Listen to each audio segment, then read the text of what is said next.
Umur 25 tahun dah boleh beli rumah sendiri. Possible ke tak possible? Follow saya ramai budak-budak muda. Bagus. Anda muda-muda lagi dah ada awareness, okay, kesedaran untuk tambahkan ilmu kewangan. Bila kita muda ni, banyak benda nak beli. Kereta baru, baju baru, handbag baru, travel sana sini, ada rumah dan sebagainya. Okay? But let me give you a real scenario lah. Saya ada student saya pada usia 25 tahun dah mempunyai bukan satu tetapi 2 biji rumah. It is possible. Tak perlu ambil masa yang lama. Kena ada ilmu. Bila ada ilmu, possible untuk dapatkan rumah pertama anda seawal usia 25 tahun. In fact, lagi muda pun tak ada masalah. Okay, kat sini saya nak kongsikan anda beberapa tips bagaimana anda boleh memiliki rumah pertama seawal usia 25 tahun. Tips yang pertama, of course, kalau anda nak plan, ada perancangan nak beli rumah pada usia 25 tahun, first thing first, anda mesti ada kerja yang stabil dan mempunyai slip gaji. Slip gaji is the fastest way untuk anda melayakkan diri membeli rumah. Let's say lah gaji minima 1,700 sekalipun, yes, it is possible bergantung kepada harga rumah tersebut. So, but the point here is kena cari kerja yang ada slip gaji. Better kalau kerja anda ini anda memang dah dapat permanent job. So kalau anda masih lagi contract ataupun masih lagi on probation dan sebagainya, mungkin bank akan was-was sedikit. Tapi kalau anda dapat gaji tetap, tak kisah kerja mana sekalipun, as long as anda ada slip gaji, melayakkan anda untuk membeli rumah. What if kalau anda tak dapat kerja? Create your own business account. Okay? So for example, kalau anda create like a Sendirian Berhad ataupun a limited liability partnership LLP, at least kena ada 2 tahun financial statement. Sebaik-baiknya 3 tahun. So bagi mereka yang ada business sendiri and nak beli rumah, anda kena tunggu sedikit lah, 2 tahun ataupun 3 tahun to be on the safe side. Tapi bagi mereka yang ada slip gaji, even 3 bulan, once you are permanent, you get a stable job, anda dah boleh apply loan untuk beli rumah. Step yang kedua, simpanlah duit daripada awal. Benda yang wajib ada selain daripada slip gaji adalah simpanan. Jangan tunggu bila nak beli baru nak mula simpan. Simpan as early as possible. To be on the safe side, anda kena sediakan at least 30% daripada harga rumah dalam simpanan. Sebab ada banyak hidden cost bila anda beli rumah. Kadang-kadang memang bila anda nak beli rumah ni, developer janjikan 0% down payment, booking hanyalah RM500 ataupun tak perlu pun bayar booking fee dan sebagainya. All that is great, tetapi hakikatnya bila anda beli rumah tersebut, whatever house that you buy, first thing first, anda kena tahu anda kena letak beberapa deposit. Okay? Ada cukai tanah, ada cukai pintu, deposit TNB, nak pasang electricity. Takkan nak duduk rumah tak ada electricity. So benda ni cost yang anda kena keluarkan. Seterusnya, the biggest trap bila anda beli rumah yang ramai orang terlepas pandang adalah cost renovation. Bila anda beli rumah, especially beli rumah daripada developer, cost renovation tu confirm akan memakan duit anda. Bayangkan anda dah beli rumah, in your mind, beli rumah ni nak sewakan ke orang. So, duit sewa dapat, boleh bayar loan bank dan sebagainya. You still need to renovate the house. Tu yang pertama. Yang kedua, kalau anda nak dapatkan harga sewa premium, anda mesti kena furnish the house. Kena ada kerusi, katil, at least, apa nama tu? Kabinet dapur, kan? Kalau tak ada kabinet dapur, boleh sewakan. Tapi sewa picisan lah. Kedua, anda ada banyak persaingan. Sebab semua orang tak tengok video saya, mereka tak sediakan duit simpanan sebelum beli rumah. So, they are stuck with an asset yang mereka tak boleh nak buat apa-apa pun dengan aset tersebut. Sebab tu poin yang kedua, kalau betul-betul anda berhasrat nak dapatkan rumah sebelum usia 25 tahun, mesti ada simpanan. Lagi awal, lagi bagus. Yang ketiga ni is like kesilapan. Jangan buat kesilapan ini. Yang ketiga ni, jangan beli kereta dulu. Dah tahu nak beli rumah sebelum usia 25 tahun. Dah tu, kenapa beli kereta?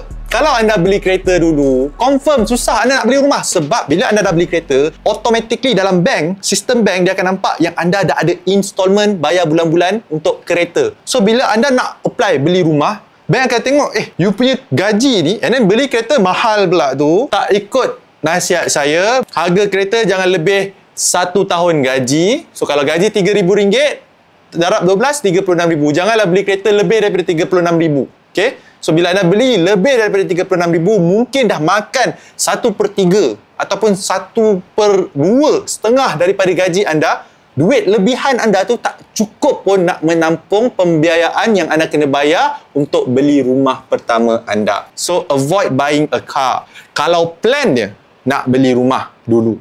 Tapi kalau plannya nak beli kereta dulu, rumah chill-chill, lag-lag, beli masa umur 30 tahun, tak ada masalah. Belilah kereta dulu. Saya macam saya tidak ada preference. Okay? Nak beli kereta ke, nak beli rumah ke, nak kahwin. Pilih nak buat apa dulu. Okay? Tak ada urutan.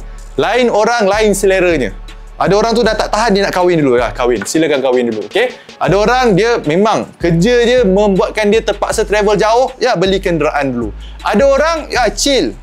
Kan?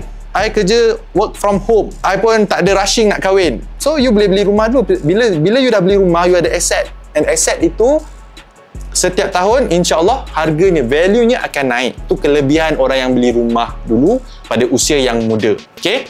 So, tadi yang ketiga, betul? Jangan beli kereta dulu.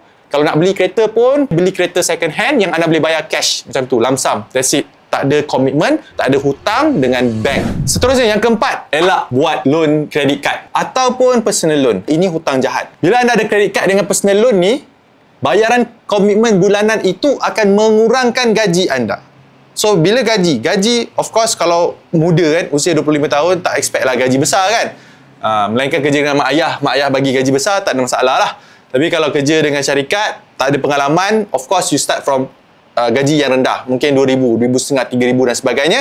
So, bila gaji yang rendah ini, you can't afford untuk ada komitmen lain selain daripada rumah. Contohnya credit card ataupun personal loan. Tahukah anda bila anda ada credit card dan anda memang bayar on time, tak ada masalah. Tetapi kalau anda nak bayar on time, pastikan anda bayar sebelum habis bulan tersebut. Kenapa? Kalau anda bayar selepas habis bulan tersebut, let's say lah anda ada hutang kad kredit RM2,000, let's say bulan Mac.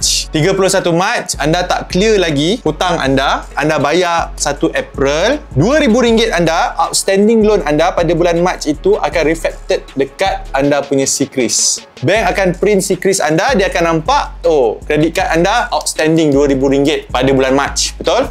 Dan benda ni akan affect kelayakan pinjaman anda juga. Sebab apa? Dia akan ambil kira RM2,000, dia akan ambil 5% daripada RM2,000 iaitu RM100. So gaji anda let's say RM2,000, dia tolak 100. So RM1,900 sahaja yang dia akan ambil kira dalam formula untuk kira kelayakan sama ada anda mampu beli rumah tersebut ataupun tidak. Walaupun komitmen RM100 sahaja, tetapi impactnya kalau saya pakai rule of 200 kali dengan 200, RM20,000. So it cut off RM20,000 daripada nilai rumah tersebut. So kalau harga rumah anda RM200,000, so dia tolak RM20,000, sepatutnya anda layak beli harga rumah RM200,000, tetapi dia tolak RM20,000. Bank tengok, sebenarnya anda hanya layak RM180,000 sahaja. Say goodbye to that property. If you ask me, tak ada reason pun untuk anda buat hutang jahat pada usia yang muda. Kalau anda berjinak-jinak dengan hutang pada usia yang muda sebelum umur 25 tahun, bermaksud anda mempunyai habit yang salah. Dan habit ini kalau anda bawa selepas umur 25 tahun, benda ni akan melekat dan sangat susah untuk anda remove it from your life.